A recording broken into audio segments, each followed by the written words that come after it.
கடலூர் மாவட்டம் வடலூரில் நாம் தமிழர் கட்சி வேட்பாளர் மணிவாசகத்தை ஆதரித்து சீமான் தேர்தல் பரப்புரை மேற்கொண்டு வருகிறார். அதன் நேரலை காட்சிகளை பார்க்கலாம். இப்ப முன்னுங்கிட்டு போல 2 நாள் தான், 2 நாள், நாளைக்கு நாளும் மறுநாளும் பரப்புரை முடிஞ்ச பிறகு நீங்க தோன்றுங்க, நான் பாக்குறேன் எப்படி தோன்றீங்கன்னு பாக்குறேன். தேவையில்லாத வேலையை தமிழ்நாடு அரசு தொடர்ச்சியாக செய்கிறது.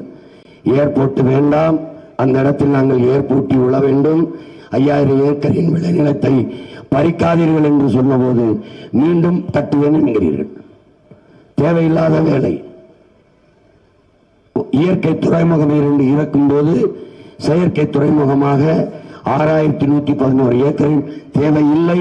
இயற்கை துறைமுகம் பாட்டன் வ.உ.சி. பேரிலும் தாத்தா காமராஜ் பேரிலும் இருக்கிறதுலேயே வேலை இல்லை.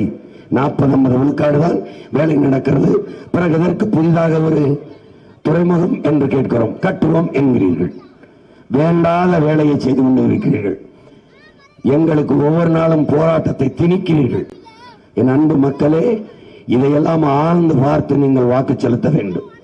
யார் யார் பிரச்சனைகளை தருகிறார்கள், யார் யார் நம்மளை போராட்டத்திற்கு வீதியில் கொண்டாந்து நிறுத்துகிறார்கள் என்பதை புரியுங்கள்.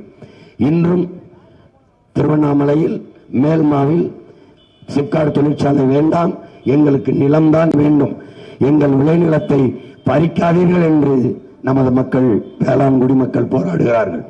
ஆனால் வலுக்கட்டாயமாக அந்த நிலத்தை ஆக்கிரமிக்க வேலையை ஐயா ஏவா வேலை வைத்து இந்த அரசு செய்கிறது.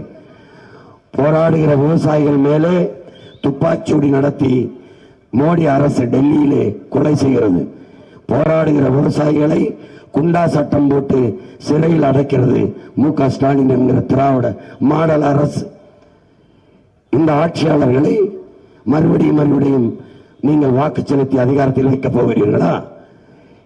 தெரியாத அவருக்கு ஆராய்ச்சி மையம் கட்ட வேற இடம் கிடைக்கவில்லையா?